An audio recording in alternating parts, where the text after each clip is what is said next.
So let's start off with the actual scalpel knife. Now, as you can see, it is in two parts. You have what they call the scalpel handle.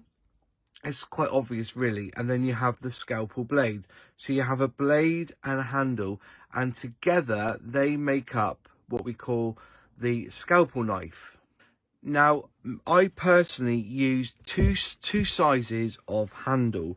I use the number 4 handle and also the number 3. Now, the number 4 is obviously a little bit small, a little bit bigger than the smaller number 3.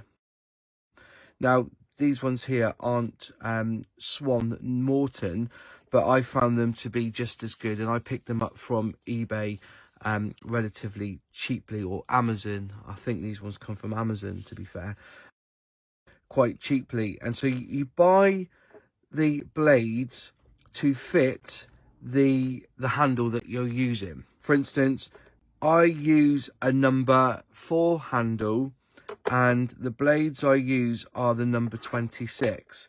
So if we look carefully at the blade, so I'm trying to be careful, you shouldn't really hold the blade with the hand. There'll be a number on the blade that will say what it is. So that one's number 26. Now, on the number 3s, I use blades number 11 and number 10, and this is for more finer work. But obviously they're just as sharp. They just have different uses, and you feel the uses. So sometimes you may want to get into a really small piece, a small hole in the model, and using a smaller blade is a lot easier. Yeah, you have the number 10s, which have got the rounded bull nose finish, and you have the number 11, which is basically the straight pointed blade.